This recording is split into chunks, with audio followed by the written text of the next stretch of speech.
En esta clase obtendremos la representación dinámica generalizada de un robot con la formulación de Euler-Lagrange. Si bien buscamos la mejor manera para explicarlo de forma simple e intuitiva, algunos conceptos sobre modelado, álgebra lineal y cálculo vectorial fueron omitidos ya que son parte de otro entrenamiento que tenemos en línea. Te invitamos a echarle un vistazo para que puedas resolver algunas dudas antes de comenzar esta clase. Si no pretendes conocer la forma en la que se obtiene la ecuación dinámica generalizada, no te preocupes, puedes saltar esta clase e ir a las siguientes donde solo nos enfocaremos en calcular cada término de manera individual.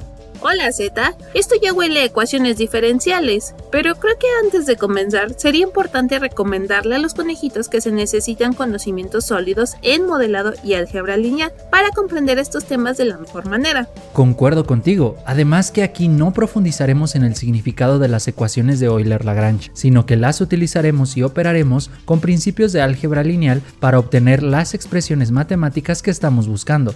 Muy bien, conejitos, comencemos retomando un poco sobre lo que es un lagrangiano. No existe una definición 100% exacta del significado físico de un lagrangiano, ya que puede aplicarse en muchas ramas de las ciencias exactas. Incluso su ecuación suele ser diferente en muchas aplicaciones, pero la más conocida es la que ven a su derecha. En robótica no nos preocupa tanto su significado físico, sino lo que podemos hacer con la ecuación, y es que al ser la diferencia entre energías podemos derivar algunas otras ecuaciones. Si analizamos el lagrangiano de cada articulación o efector final, podríamos utilizar las ecuaciones que ven en pantalla. También consideren que los análisis de energía y dinámicos en sistemas con múltiples cuerpos acoplados entre sí se realizan respecto a los centros de masa. Entonces, el lagrangiano se puede reformular con las ecuaciones que obtuvimos la clase pasada. Recuerden que estas ecuaciones dependen de la cinemática directa y matriz jacobiana de cada centro de masa individualmente, además de las propiedades físicas de cada cuerpo rígido.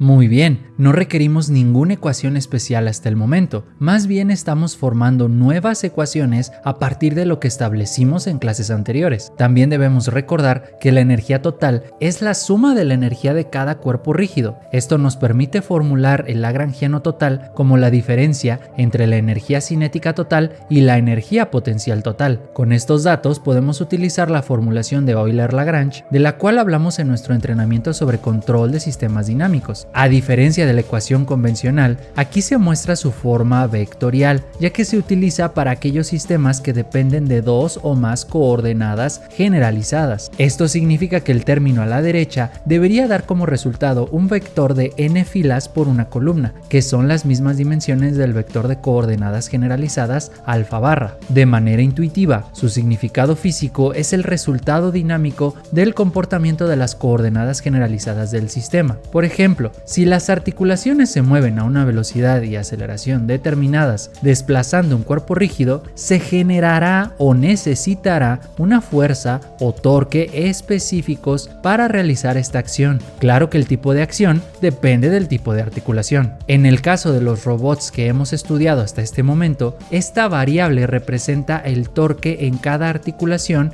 generado o requerido por el sistema para realizar una acción con una velocidad y aceleración determinadas. Así es, conejitos, y de acuerdo con el razonamiento de Z, el lado izquierdo de la ecuación sería la representación matemática del propio comportamiento dinámico. Y tal vez te preguntarás, si las energías cinética y potencial son escalares y el lagrangiano es escalar, ¿por qué el torque es un vector? Para responderlo podemos utilizar este término. Recordando un poco, este es el vector de coordenadas generalizadas del sistema, que contiene las posiciones de cada una de las articulaciones. Del cálculo vectorial se sabe que la derivada de un escalar respecto a un vector da como resultado un vector de una fila por n columnas, donde cada columna es la derivada del valor escalar respecto a cada coordenada generalizada. Al transponer el resultado da un vector de n filas por una columna, lo que cumple con las dimensiones del término a la derecha.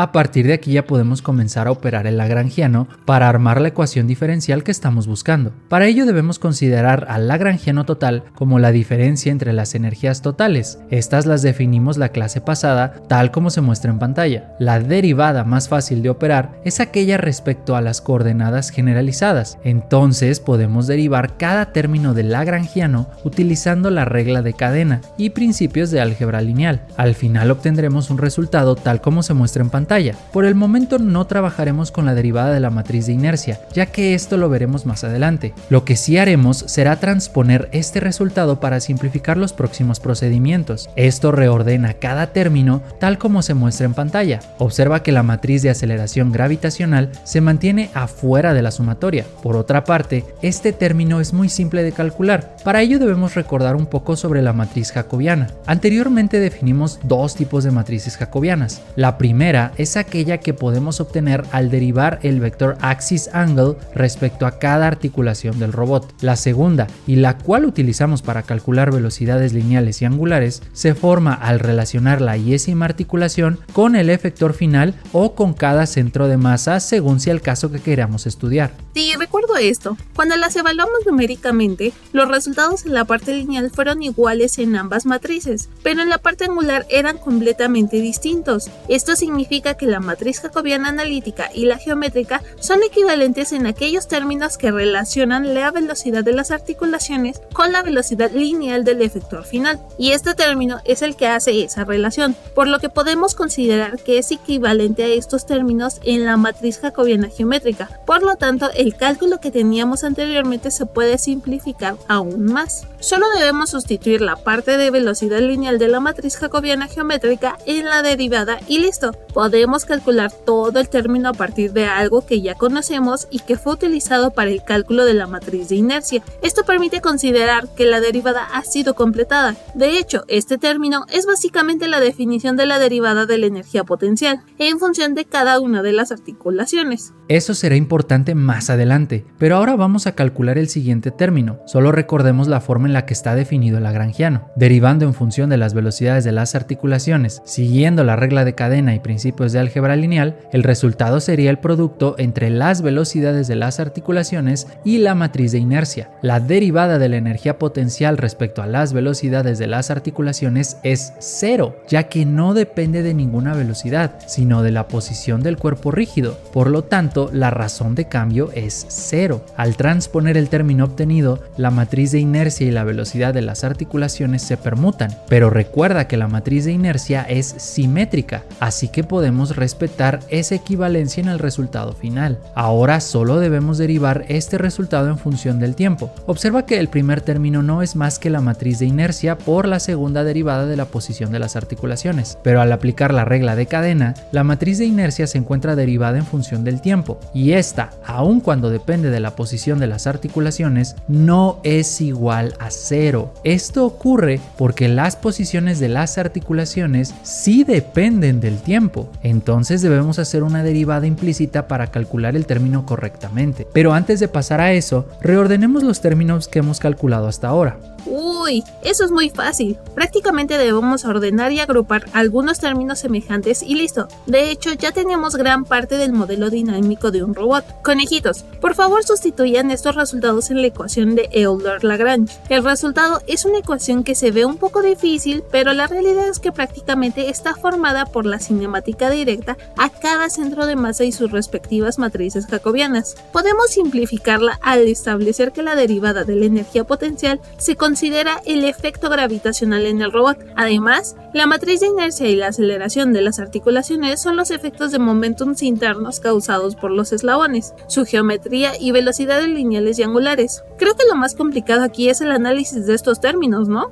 Pues se ven complicados, pero más bien el análisis es extenso, así que vamos a desmenuzar término a término para simplificarlo. Mira, la derivada en función del tiempo de la matriz de inercia es una derivada implícita, pero se puede simplificar al considerar el principio de las derivadas parciales iteradas. Considera que esta será igual a la derivada parcial de la matriz en función de la derivada parcial del tiempo, pero podemos multiplicarla por la derivada de las posiciones de las articulaciones en función de ellas mismas, lo cual es igual a una matriz identidad. Las derivadas parciales iteradas establecen que no importa el orden respecto al que derivemos, ya que el resultado siempre será el mismo, entonces podemos intercambiar el denominador entre ambas derivadas. Esto significa que la derivada en función del tiempo de la matriz de inercia inercia será igual a la derivada de la matriz de inercia en función de las coordenadas generalizadas multiplicada por las velocidades de las articulaciones. Al sustituir este resultado, la ecuación se reestructura con términos semejantes que podemos agrupar para simplificar toda la ecuación. A partir de aquí solo nos debemos preocupar por la manera en la que derivaremos la matriz de inercia, ya que los otros términos pueden ser introducidos por el usuario o pueden ser las variables a resolver.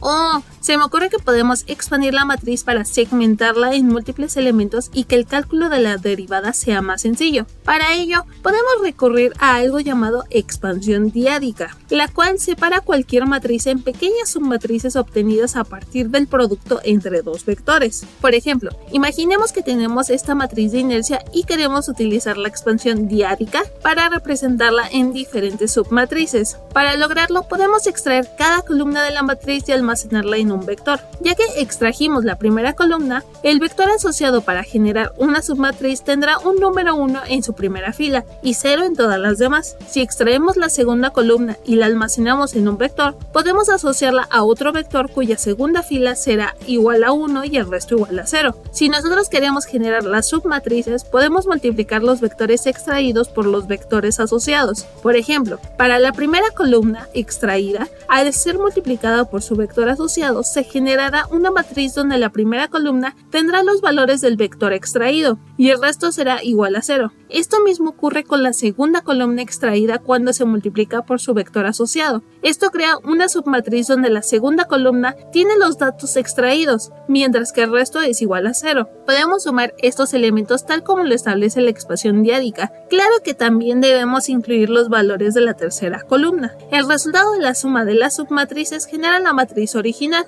Nosotros omitimos la tercera columna, pero puedes realizar la comprobación terminando la ecuación que ves en pantalla. Esta expansión permite simplificar lo que hayamos obtenido al crear nuestra matriz de inercia, pero nosotros la vamos a aplicar en el cálculo de la derivada, lo que nos permite aplicar la regla de cadena al producto en la sumatoria y simplificar el cálculo de la derivada. El vector asociado, al ser constante, es igual a 0 cuando se deriva en función de las coordenadas generalizadas. Pudimos haber derivado la matriz de inercia tal como estaba, pero habría dado como resultado una matriz tridimensional un poco más compleja de operar. Esta expansión permite derivar un vector en función de otro vector, lo que da como resultado una matriz que es mucho más simple de operar. Lo que podemos hacer ahora es sustituirla en el término que estamos simplificando. Al agrupar las velocidades en las articulaciones y operar con los vectores asociados de la expansión diádica, notaremos que podemos simplificar el cálculo a una sumatoria simple donde se incluyen las derivadas de cada columna de la matriz de inercia. Además, las velocidades en las articulaciones se simplificaron y se incluyeron en la sumatoria. Todo este término es la representación de los efectos centrífugos y de Coriolis que se generan en un robot de acuerdo con los momentum lineal y angular y las velocidades de las articulaciones.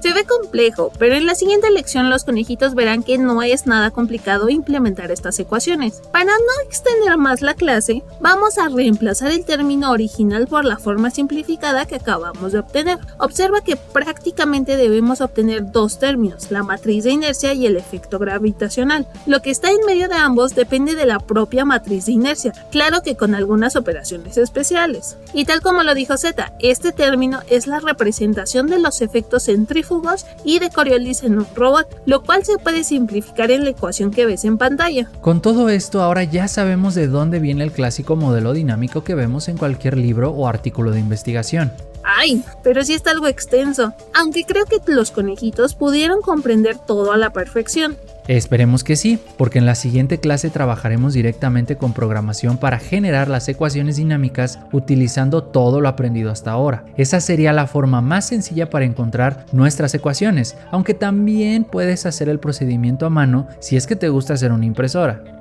Jejeje, la verdad es que soy muy floja para hacerlo en papel, entonces esperaré a la siguiente clase. Conejitos, sabemos que estos temas son demasiado abstractos y densos, así que les recomendamos que revisen las clases anteriores en caso que tengan alguna duda, o también pueden contactarnos para que les ayudemos personalmente, no tiene costo alguno. Mientras tanto, continúen estudiando y nos vemos en la siguiente lección.